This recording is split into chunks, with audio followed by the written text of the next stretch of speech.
salutations, and depending on where you are tuning in from, good morning, good afternoon, or good evening. I'm Alan Ng, I'm the Chief Economist of the Securities Commission, and welcome to the last session for the second day of the SC by SC this year. Now, this session is special in a way. It's not directly related to fintech per se, but it's on a topic that is very relevant to all of us, whether we are students, business owners, professionals, or policymakers. We'll be talking about the future of work. And with us today are four distinguished panelists to share with us their thoughts on this topic.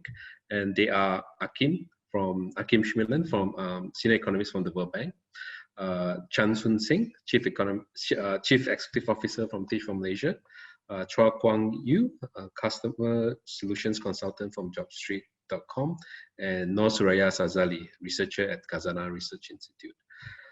So the way I want to do the session here is actually the first part to actually focus on the key trends that are shaping the future of work, and then after that we can move on to have a conversation about how we can actually prepare for the future of work. And if you have any questions or any intervention that you want to ask the panelists, please do so, and I'll try to see how I can actually integrate that into the conversation. So to begin, I think we can start off with Taylor Swift. Right, so I found this, the lyrics from Taylor Swift on Twitter by an economist, and I thought it's very interesting. So I just took some excerpt of some of the verses and so on. It's very interesting, right? It's on knowledge economy, the economics of knowledge production. So it says that, what are you going to do when a knowledge factory has no floor, when a knowledge factory is in the cloud, when everyone's a teacher and everyone's a student? Right, so I thought this sets a good context of future of work in a way in which a lot of things are actually anchored on knowledge. But what is interesting here is actually that this is written not by a human. This is actually written by a machine. It's written by a GPT-3. Right, and it was trained. It's a machine learning tool that was trained to write like I mean, in this case, write like Taylor, and fed with the knowledge of economics, right? And then it came up with something like this. So you know how the old saying goes that if you want to compete against robots, you know, be creative. If you're creative, then chances are robots can't do your job. But if AI can start to write like Taylor Swift, what more the rest of us, right? So I think but this is just introduction. It's just a fun way to actually look at the issue, but to help us to break this down further into a bit more detail and more extensive, I can't think of a better person to do so than Akim from the World Bank. The question is this: how should we be thinking about the future of work from the economics, historical, and macro perspective? Yeah, thank you so much, Alan, and thanks to the Securities Commission for the chance to speak and to be a part of this very distinguished panel. So that's a great pleasure. And yeah, to start with your question, Alan, I did some research. I've looked at the literature and also did some research myself on really what the future of work is going to bring, and we'll try over the next couple of minutes make a couple of points that kind of will give you my view of how I read this literature, how I read the best available as evidence. And overall, I'll try to make pretty 5 points in total. So I hope that's not too much for the next couple of minutes. My first point is there's a lot of excitement about the future of work. There are so many things happening: AI, robotics, industry of things. Everything seems to be happening so fast, and there are a lot of concerns that for the labor market, for jobs, this is really going to mean that we might run out of jobs, that there might be no jobs left for us humans actually to do at some point. My first point is that, well, this might be the case in the long run, but at least currently we actually don't see much evidence of that happening. When we look at maybe a bit apart from the COVID-19 crisis, where we've actually seen now a significant drop in employment across the board, and we can talk a bit more in the discussion how that relates to the future of work. But if we look more broadly at medium and longer term trends and employment growth in almost all countries, in almost all country groups, in almost all regions, we actually do see that employment has grown more or less in line with like the general growth of the workforce, the general growth of the population. So at least these fears are maybe not yet something where we see data. That's the first point. But then of course we do see a lot of disruptions. And to look at those disruptions a bit more closely, it helps to look at what happened. We're now talking about a fourth industrial revolution. It happens to look at what happens at the previous industrial revolutions. What happened when the steam engine came along, electricity came along, automation came along. And what we did see there, and that's the second point, is that these industrial revolutions, even though in the long term, they have not yet, again, led to a wholesale replacement of human workers. They've led to a lot of disruptions. They've really changed the skills demand that's there. They've changed the way production is structured. And very often, what's very important also, the gains that have really been brought about in terms of better living standards, higher productivity, etc. It has taken years, sometimes decades, for these gains to materialize. So that means with the new fourth industrial revolution, we need to be aware that this might bring a lot of benefits, but that there will also be a lot of disruptions and that these have to be managed. My third point is that even though looking at history is helpful, in fact, this time might be different. At least it might be different in certain ways. And one of these ways is, for instance, the speed. And another thing is the breadth of the disruption that we've seen. So Alan already alluded to the fact that previously we really thought there were certain domains that were really human domains, where machines, no matter how good, could not compete in terms of intelligence, in terms of creativity, in terms of perhaps interactivity. We now see that machines, robots are more and more able to compete in these domains as well. And so that means the fourth industrial revolution probably poses more questions than the previous ones, and probably also a bit of different questions. But again, to qualify a little bit, my fourth point is then this does not mean, again, that when machines can do something, or they can do it in theory and principle from a technological standpoint, that they will again be able to do it at scale, and that they will be able to say replace all workers. Instead, again, we would probably see still a tendency, and that's what we actually see in the data in a lot of advanced economies, but even in Malaysia to some extent, that machines are actually quite able to replace workers doing repetitive jobs, codable jobs, routine jobs.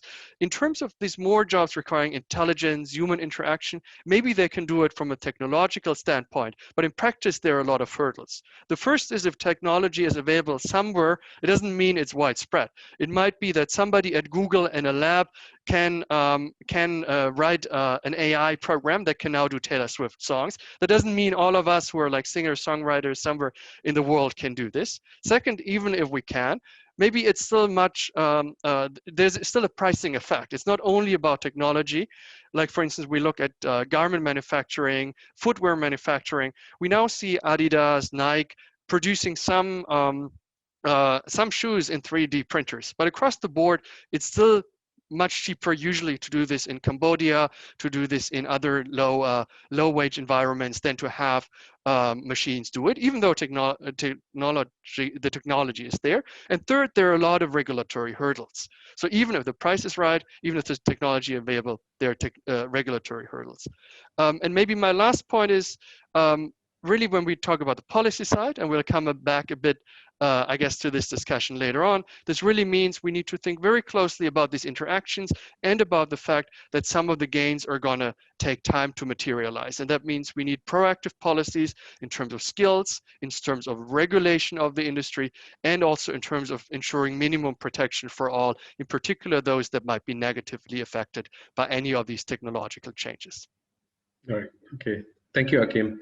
I definitely agree with you. But I mean, when you were going through the 5 points, I think one thing does come to me, that is that I think when we look at this issue, we have a tendency to look at it from an angle that technology is like a force of nature, when that's not quite the truth. In fact, we as a society, I mean, as a humanity, society, we have the ability to shape technological progress in such a way that can be helpful for workers, for human, and so on and so forth. And I guess the question now is actually not so much how whether technology will be replacing your job. It's also about the impact it has on factor incomes, on labor incomes, and so on. I mean, I think we can come back to that later on. So so I have another slide to share. So these are 10 job titles that didn't exist when we first watched the first Iron Man. Right, so that came out about slightly more than 10 years ago, and none of these job titles were in existence then. So yeah, I mean, clearly there are a lot of new type of jobs that are available now, and a lot of jobs which are perhaps might be obsolete. So I think this bring me to ask a question to Chua, being that coming from an industry as a key person that is consulting on talent recruitment on a daily basis, what do you see as the emerging trends in job demand in the industry currently, as well as for the future?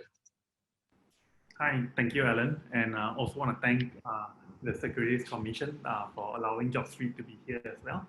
Now, if you look at the trends, right, we can see JobStreet has actually conducted a survey throughout the entire Malaysia, and we asked across all industries, are they hiring?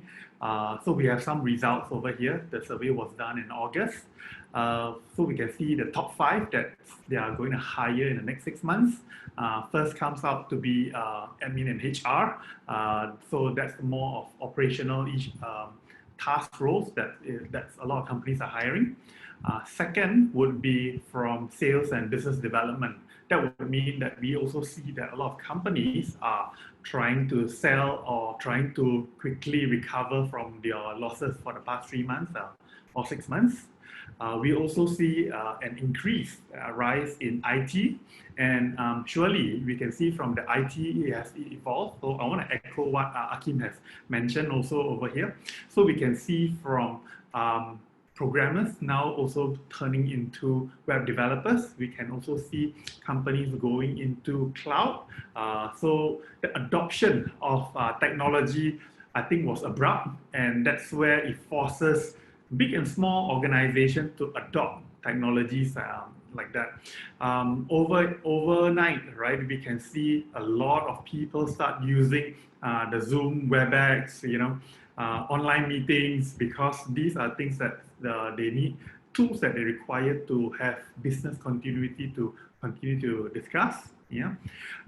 The fourth we can see is more towards marketing, and that's also a shift from digital marketing, from the conventional marketing from prints and stuff like that. We are also seeing a shift into digital marketing and also social media marketing. These are also jobs that didn't exist 10 years ago. I cannot imagine how 10 years ago, if you are a student and you were telling your parents, hey, I want to go learn social media marketing. I want to learn about Facebook, YouTube, Twitter. I wonder what your parents will say. Yeah. Right? But right now it's a big fact that everybody wants content creators, YouTubers, producers and stuff. Yeah. I mean, I guess it was interesting how platform like TikToks and so on can actually affect presidential turnout in the rally that the US president had, so on. So yeah, definitely. So in a way, the COVID is bringing the future forward, right? In many sense, it forces a hand of a lot of companies to adapt to new changes, and therefore the demand for the type of labor they have. Yeah, so if I can actually just move on to Suraya here. So I have another sorry, I have another slide with me here that I think just to as a preamble to my question to Suraya. So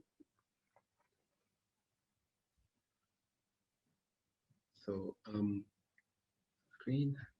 So this is something I actually got from reading Suraya's paper recently. So she has been writing quite a bit on the nature of the future of work, in the sense that it's maybe not what we have been looking at from the angle of a robot taking over jobs and so on, but more like the trend of actually increasing informality and non-standard work, right? So I think one of the things that we do not appreciate is that, for example, the world population, the world total employment, about more than 60% are actually informal workers, right? The number is of course much higher in emerging economies. Developed economies is better. Malaysia, I think from Suraya paper, is about 40%, right? So Suraya, maybe what you can do here is actually to help us understand what you see as the key trend that we're witnessing, and what are the key risks and perhaps opportunities that you can see from this situation here.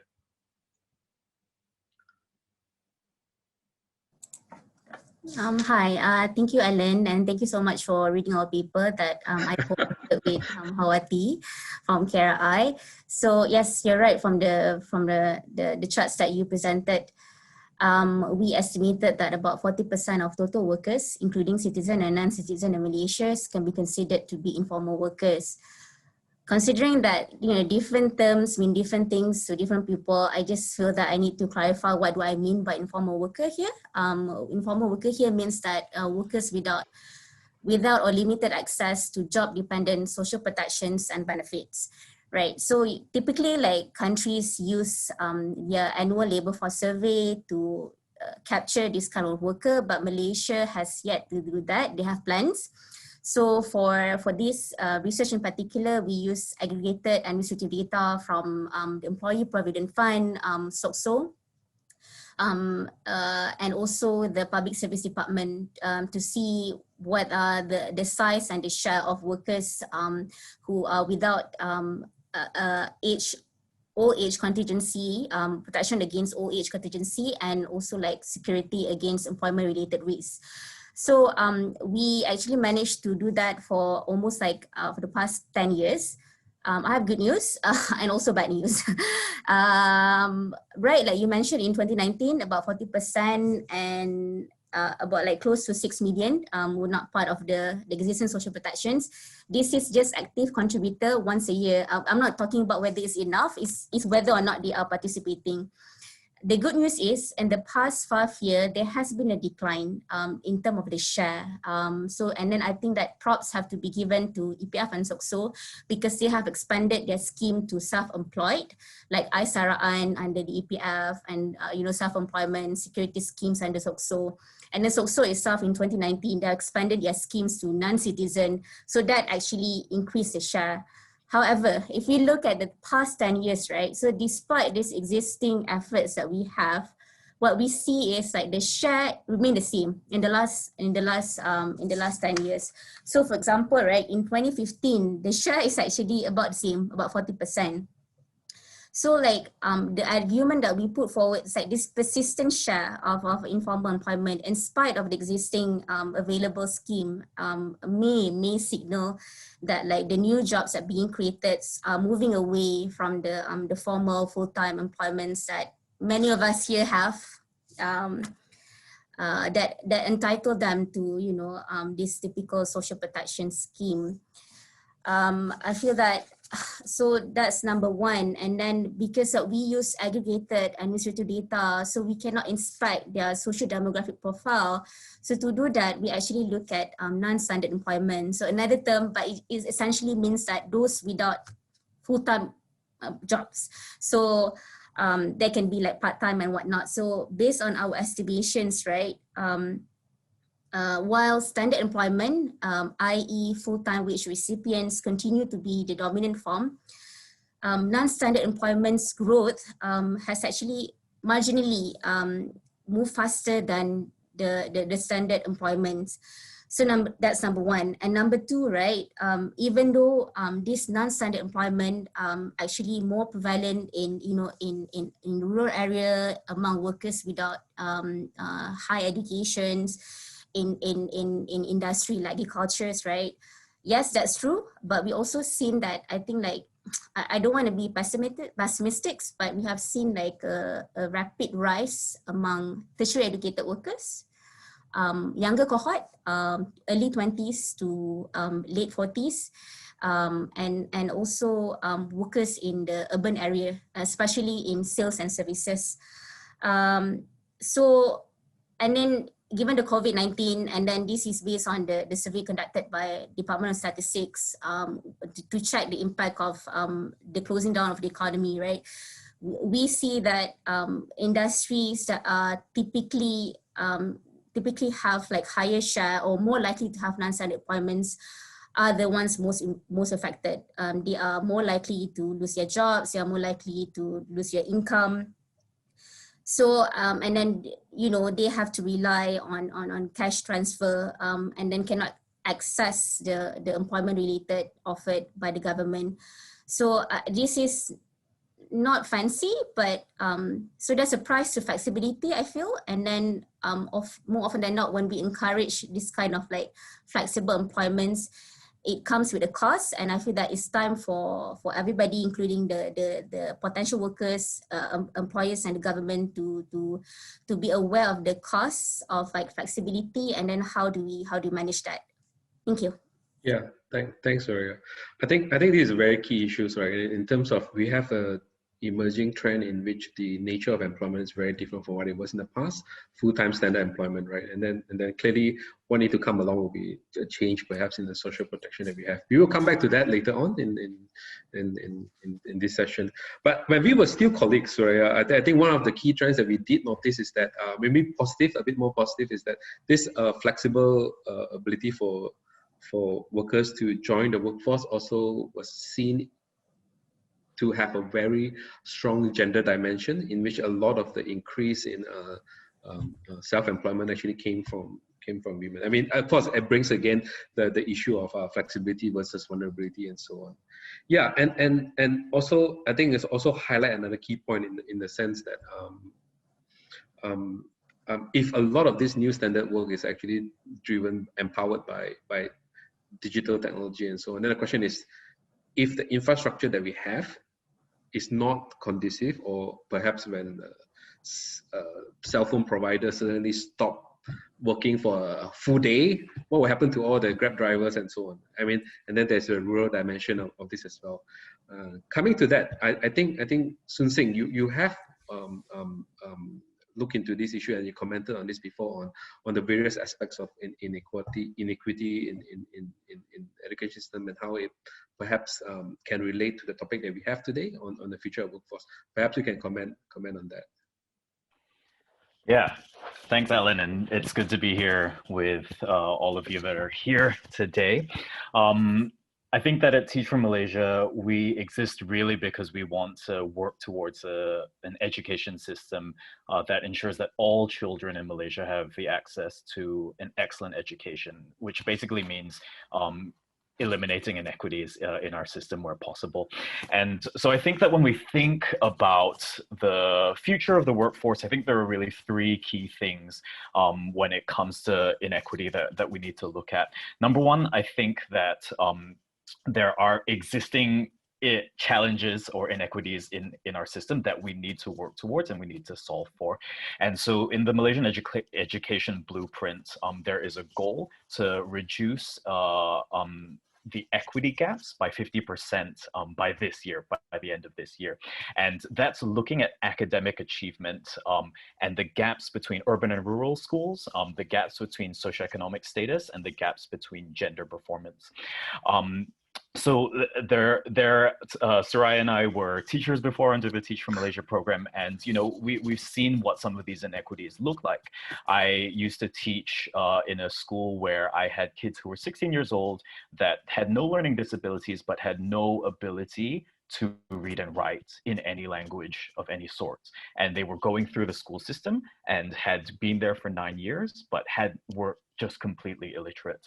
And so these are existing realities about the Malaysian education currently. And so we've still got to work towards ensuring that at an academic level, we are closing those equity gaps. And if we look at the Pisa Assessment, which is an international assessment, we see that Malaysian students, it's 2% of advantaged Malaysian students are amongst the top performers in reading in Pisa, and 0% of advantaged students in Malaysia are in that section. So if you think about it, even the top performing students in the Malaysian education system struggle to compete at the global level. So there are current issues that we need to work towards in terms of our academic performance, academic rigor, that are really important. But a challenge with the Malaysian education system is that we have a high focus on academic outcomes. But when we think about the future of the workforce, we've actually got to shift away from a purely academic focus, which brings me to my second point, which is really about how do we ensure that we are setting kids up for a world in which they have no idea what the jobs may look like, right? We've talked about disruption, and we've talked about the jobs changing. And so if you are a teacher trying to prepare a kid in Standard 1, they have 16 years to go. We have no idea what new jobs may exist in 16 years, right? And so you're then telling these kids, you could be a doctor, you could be a lawyer, but really will lawyers and accountants be that significant in 16 years? Yes, to an extent, but there are disruptions that AI are going to bring about, right? So then how do we then prepare students? A big inequity will be, how do we prepare students with the adaptability to be able to continuously learn and figure out how to have the skills necessary for whatever job comes along? And if you think about the students that are most advantaged, they're going to be going to schools that are going to be preparing them to be critical thinkers, to be problem solvers. And the kids who are least advantaged, they're not going to have those skills built. And so skills are going to be a huge inequity. And I think that Chua will speak to this, like employers are looking for people with soft skills. And that's more and more so becoming a really important factor that our education system doesn't set people up for. The final inequity is, I think that's going to be really important, is basically digital participation. So if some of you may have seen this Netflix movie, The Social Dilemma, and if you haven't, it's basically about how algorithms basically are designed to figure out how to control our life, right? And if we don't have the ability to understand how our data is being used, how to participate in a digital world, then we are going to be significantly left behind. And so I think that the kids who have the most access, they're playing on using their technology at a very, very young age. But what we saw in the MCO was that in a survey done by the Ministry of Education, which had almost 1 million participants, about 40% of households did not have access to a device at all. And typically these households are households from low-income communities. So 3 key things about inequity is, number one, we need to solve for the existing inequities that are there. We need to figure out how we're ensuring that we're developing adaptability and soft skills in our students, and figuring out how we ensure that all students have the digital literacy that they need to survive in the future. Right. So I'm assuming that you'll provide us with some of the answers later on some of the questions that you're posing, right? So sure. Yeah. So okay, I'm just looking at the questions from the Slido. I think the top most voted question is actually, how do we predict the 10 new jobs that will emerge over the next decade? So I think maybe I'll ask that to Chua. But before that, maybe I'll ask a broader question as well on this actually. So as I said earlier, in a way, the pandemic is actually bringing the future forward, right? And then I think on a wiki basis, I think we'll get a lot of articles and a lot of op-ed telling us that the future of work will be totally different. The office is dying and business trip is no longer going to be there, and so on and so forth. I'm just wondering, given that you're Chua, you are in a way a representative for the industry, what do you think are the key trends that you think will remain, and how do you think the future of work will be changing as an outcome of this pandemic? Yep, thank you, Alan. So what we can see over here is digital adoption is now being adopted by a lot of companies, and that's where a lot of things are moving from e-meetings to even storing data into cloud computing and stuff like that. So we see a lot of that transformation happening. So with that, we can also see that now it becomes a convenient, and a lot of employees would just say, hey, let's just meet online rather than face-to-face, right? One of the drawbacks of that is also that because, you know, a lot of staff will tend to be overworked or having too much meetings, back-to-back meetings, right? And because of that, you know, you have meetings like example 9 to 11 with one party, 11 to 12 with one party, 1 to 2 with another party. So at times I'm having my lunch at 3 o'clock or 4 o'clock. So that's work from home challenges as well. The second thing also is about company looking into from surviving mode to survive to, and then they are moving towards thriving mode, meaning they can actually be profitable at this time. And one of the key areas we always talk about in businesses is also about the human capital, the human resource, right? Hiring or getting the right talent is very important, or keeping the right talent is very important. So today it's also a very difficult environment where you want to identify the right talent, mainly because trying to pinch someone over today, employees are also actually quite scared to actually move into a different environment right now in such uncertainties, right? Well, we do have a lot of unemployment rising up, so there's a big pool of talent that we can capitalize also from there. Right. And the next thing we want to talk about in terms of businesses is, right, how do you manage your productivity of your workers or your employees digitally, because you now don't meet face-to-face and stuff like that, right? So there's a lot of transparency and trust involved between employers and employees. That would mean that if I were to give you a certain task, as long as you complete it, it's okay. All right, and that's where we are seeing a shift in culture from how it was conventional to more flexible, more transparent, where you get to get things done quicker and faster as well. So these are the trends right now that we are seeing, and a lot of them are also asking how do we monitor such productivity. I guess that's interesting answer that we will still have to figure out, right?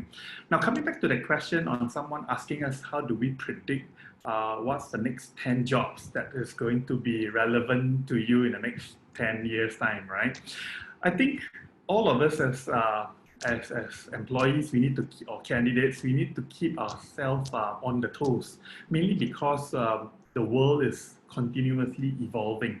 Now, I'm going to give you an interesting example, right? Because I love photography, and I came from the era of analog photography. That would mean I need to calculate the f-stop, I need to calculate the shutter speed, then only I get to take that perfect picture. But that, if you all know, the film industry has been replaced by the digital cameras, and that is where you can see that, you know, a lot of them just point and shoot, and immediately you have good pictures. So the entire film industry, like if you know, Kodak has just gone bust, all right? Now, with the digital era or digital cameras happening right now, you can see a lot of people taking photos, but the shift from digital cameras have moved towards the handphones. So not many people are using or bringing their digital cameras to vacation anymore, because right now we have instantaneous gratification. They just want to use their handphone to just snap picture, post it online, and see how many likes they have. Right? So here you can see the shift in technology, shift in moving. So we can see that data, storing things in cloud becomes another priority. That would mean that cybersecurity now becomes another in thing, because we need to protect those data. So a lot of banks, a lot of insurance companies, a lot of companies are actually hiring cybersecurities. who would know that, you know, bank robbers are no longer conventional, but just now online, and they can steal millions within a click of a button, right? So we can see that trend. So my only advice is be on your toes, because it's going to continue to evolve. Yeah. And that's a very good point. As in, it ties into Sun Sing's points about the need to be adaptable as well, I think. Yeah, and the last thing we want is actually for us to be an analog entity within the digital world, right? So I think I'll coming on talking about a few job of the next 10 years, at the type of jobs that we're going to have. So maybe I can talk about the school situation now, and in terms of the aspiration of the students that we have, and so on. So Suraya, I know that Khazanah Research Institute, you embark on a multi-year nationwide survey. I think you went to every single state in Malaysia. You talked to hundreds and hundreds of students and teachers and even employers, right? Your school to work transition survey, which was completed in 2018. What are some of the key findings from the context of the topic that we are talking about, right? About youth thinking about the future of work. Maybe you can actually share with us some of the insights that you have. That what are kids looking for, right? Right. Thanks, Alan, for that very simple summary of SWTS, or School to Work Transition Survey. We collected like about 24,000 respondents in totals, which I think is like, you know, compared to other survey is quite a sizable total. So, I mean, we have one question. So when we ask our respondent aged 15 to 29, right, whether the internet will provide more or less job opportunities, overwhelmingly, I think to me at least, like over 60% of respondents across categories say that there will be more job opportunities, right? And then I feel that this is not surprising, because if we look at the survey by Malaysian Communications and Multimedia Commission, MC, like, you know, individuals in their 20s or the young ones make up the majority of computer and internet users. And then in the latest 2020 survey by MCMC on their projects on national digital ID, they also found that young respondents tend to be more receptive to technological change. Having said that, right, so their optimism doesn't really mean that they prefer flexible employment over stable employments. And I think that might be counterintuitive, but their preferred employment continue to be, they want to work in full-time employments with large enterprises, especially the public service and you know, the large multinational companies. Right, even when we ask what is their most important job characteristics, it's not the job characteristics that are associated with flexible employments. It's not ability to work independently or ability to work from home. It's actually one, job security, not surprising, and two, work-life balance. And even like when we specifically ask the type of jobs that they want, online jobs or working multiple part-time job, which is essentially non-standard works, actually rank bottoms. So whenever I presented, well, you know, I'm part of a team, so we went around and presented these findings to, you know, multiple communities. These kind of results tend to be accepted as to be looked down upon, an object of scorn. So saying that, you know, our youths are lack flexibility. But I guess, like, in my own personal opinions, right, the desire to want stable jobs, stable employments, that kind of element is actually shared among, you know, many working individuals, right? And then I think that this is echoing with the International Labour Organization's concept of decent work, which is part of the Sustainable Development Goals, SCGs, right? So we have these aspirations to be in work, not essentially jobs, to be, you know, employed productively, to be remunerated, you know, fairly, to be, you know, treated fairly, and then to be, you know, to have this kind of stability.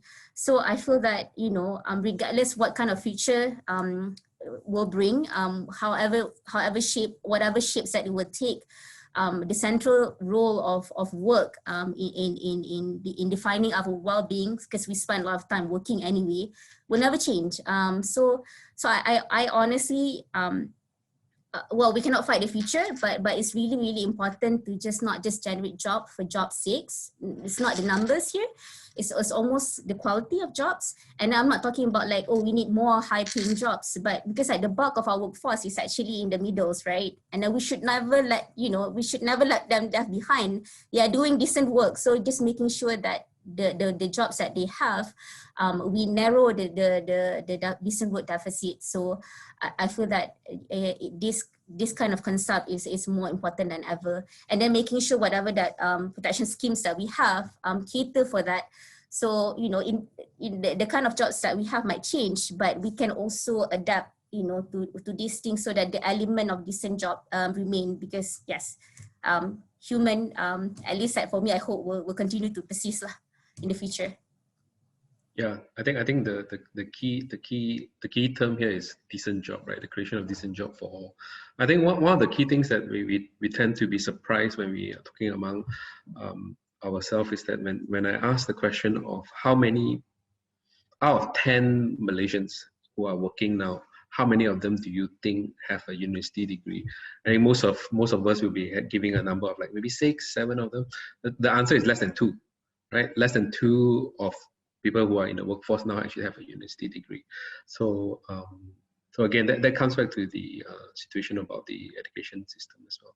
So I think I'll go back to Sun Sing, since you posed quite a number of interesting things that we need to overcome. So sharing a nice, interesting comic on the future for graduates. But maybe I'll just share this, right? This is from the late Sir Ken Robinson. For me, is one of the best TED Talk speaker. And I mean, he speaks a lot about how to prepare the future of our children and how teachers can play such an important role.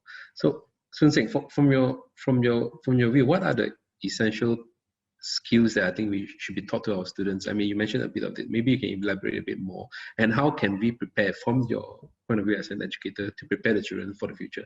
I think this is also one of the questions that's one of the key voted question for Slido as well. So, on to you. Yeah, thanks, Ellen.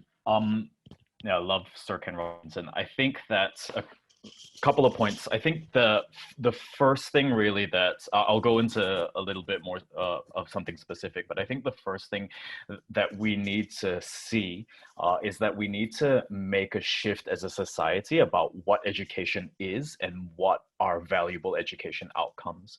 So in the Malaysian education context, like I said earlier, we're very fixated on the high stakes written examinations, which means your UPSR, your SPM grades, or your university grades. And I think employers will largely agree that an A on SPM does not necessarily translate into a usable outcome. So A's on SPM language does not necessarily mean you can communicate effectively in those particular languages. And as a society, we've got to shift away from thinking that the purpose of education is to get a grade, and we have to think about how do we see outcomes in a more holistic way, to Sir Ken Robinson's point about educating the whole being. So at the parent level, at the education system level, at the industry level, we've all got to see a shift about what we think education outcomes should look like. So when we think about skills, I guess in terms of a definition of it, I'll give you sort of 2 examples. So from the Malaysian education context, we define 21st century learning as a student-centered process that focuses on communication, collaboration, critical thinking, creativity, values, and ethical applications. And so we're thinking about these skills as, if we set students up with these skills, can they work together in groups? Can they communicate effectively with others? Can they think outside of the box and be creative and bring new ideas and innovation to the table? The bet is that this will help to set them up for operating in the 21st century. If we look at it a little bit, one step up at sort of like a global level, the OECD has this framework for education in 2030, and they talk about additional literacies on top of math and science that we need to prepare students for, which are things like data literacy, health literacy, and digital literacy. And you want to then take all of these literacies to help enable students to develop these 3 competencies. Number 1 is creating new value. Number 2 is taking responsibility. And number 3 is reconciling tensions and societal dilemmas.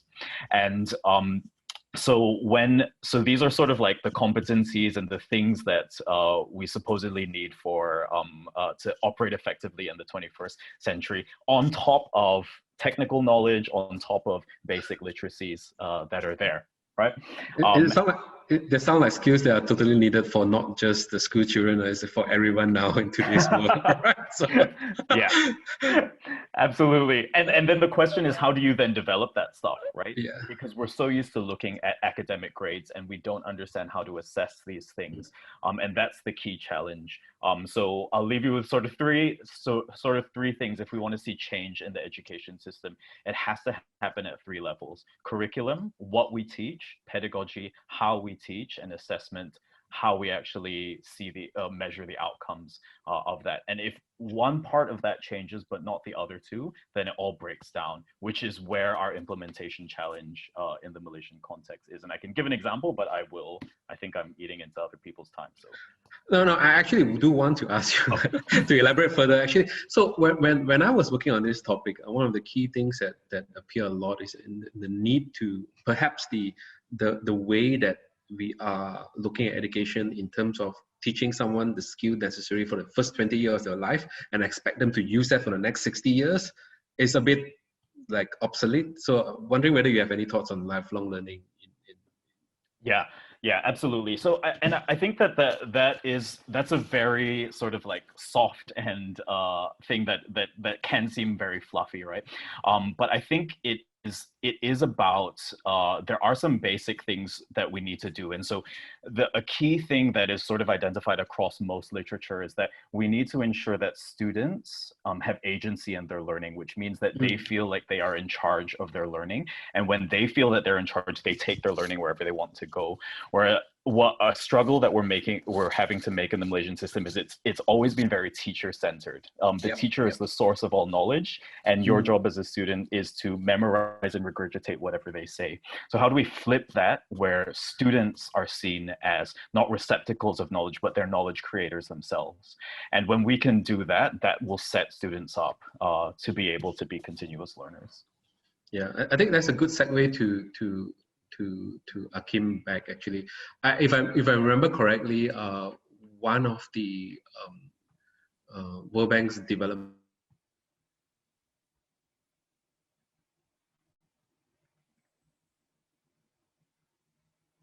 Oh no, I think you're frozen, Ellen.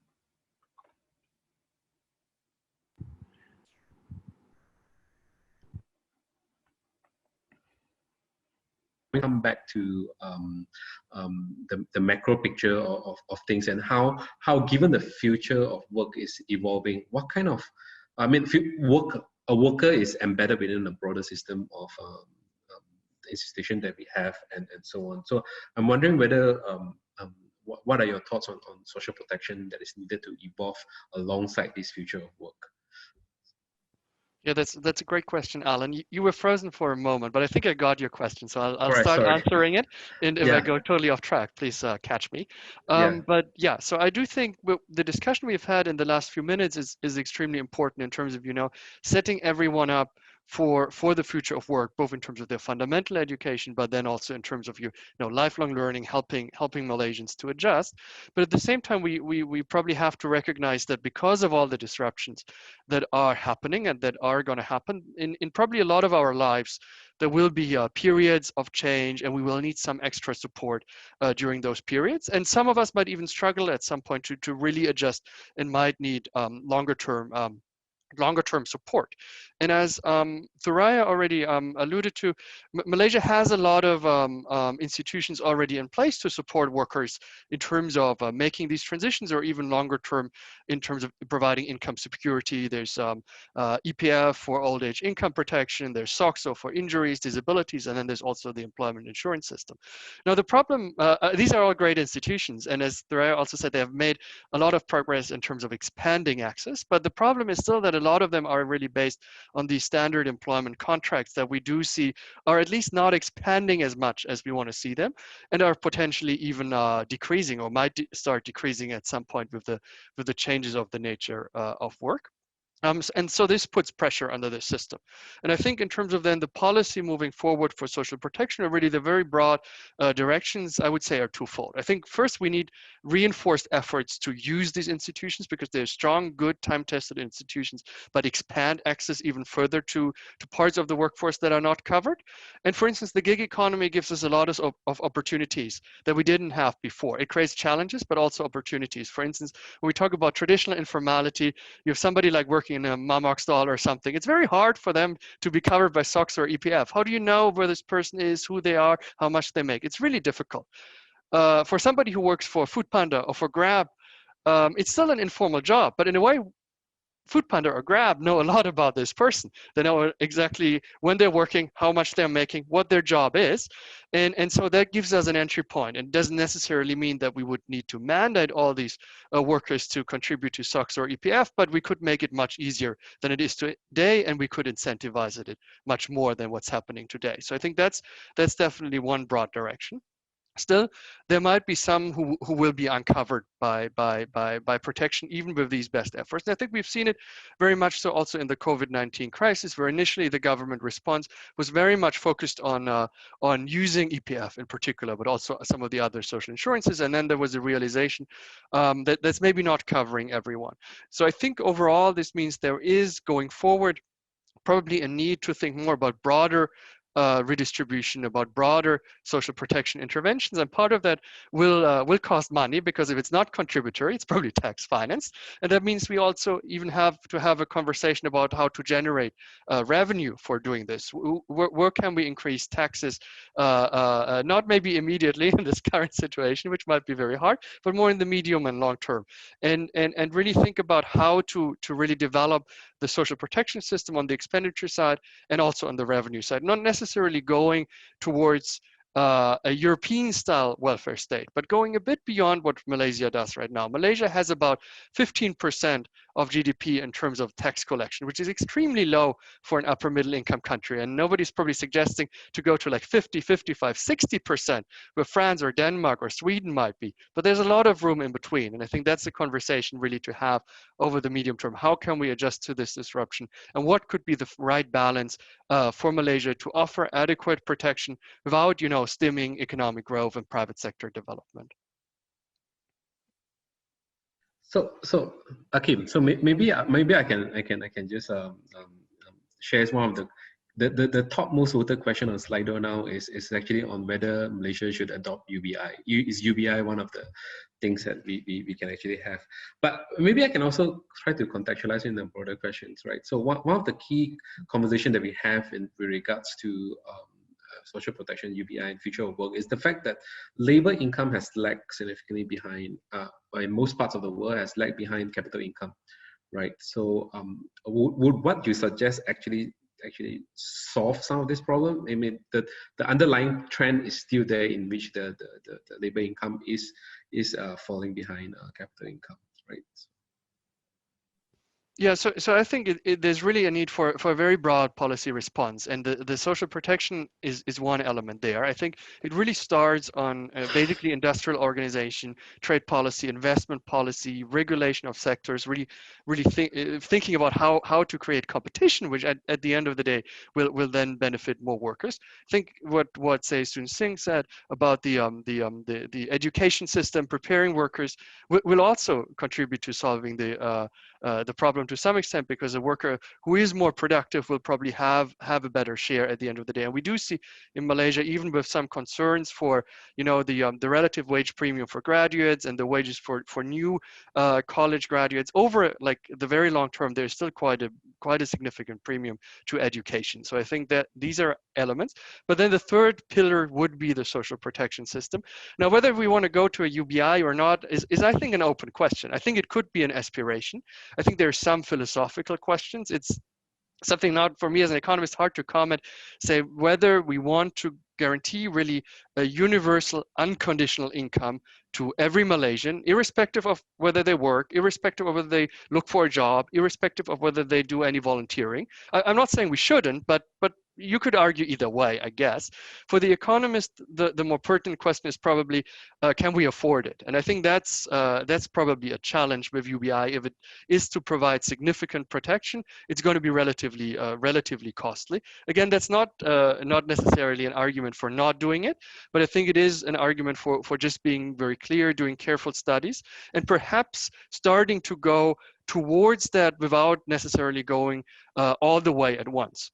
For instance, one of the things we at the World Bank have advocated for Malaysia is to think really more about the income security of older Malaysians, where a lot of them are really struggling, especially those with EPF balances that are not very high, and unfortunately that's the case for most older Malaysians. Currently, in a lot of cases, families can take care of these older Malaysians, but families are getting smaller, children are maybe moving away from their parents, so that's going to be more and more difficult. And so we would argue that maybe the next step in developing the social protection system might be introducing something like a social pension. So either a universal benefit or a very broadly targeted benefit for all Malaysians over a certain age to really assure that all Malaysians can age in dignity with income security. Right. Yeah, thank you so much. That's very comprehensive. So I said at the very beginning that that this session is not about fintech, but I think I can perhaps plug in a bit about fintech and how perhaps it can actually provide some form of can help a bit the situation in what we are seeing in the sense of labor income and capital income. So in many ways, if we can utilize technology in a way that if we can actually overcome the digital divide, I think fintech can actually allow for example, through the robo-advisor and so on, to allow for cheaper access for a lot of Malaysians to actually have a share of the capital income that's being generated, not just in Malaysia, but also globally, right? So a lot of our robo-advisors and through what we have now, actually allowing for people to invest at very low cost and to get a share of capital income. Well, this in a way could potentially blunt the what we call the Matthew effect, right, where rich get richer and so on. So yeah, so we have about 3 to 4 minutes left. So I'm wondering whether I can just go around all the panelists in less than 1 minute, if you can share with us your wish or your advice on this topic. Maybe you can start with you, Akim, since you started the session. Sure, thanks again. I just want to say that I think it's almost a cliche, but it is true that every crisis is an opportunity. If we look back at the times in history when really significant changes were made, it was always in the crisis. And so I do think right now we are in a crisis. We see longer term challenges, but we're also in a crisis. But I hope we'll come out stronger of this crisis. That's all. Thank you. All right, Chua, maybe to you. Hi. When Aki mentioned just now about increasing taxes, I immediately shake my head.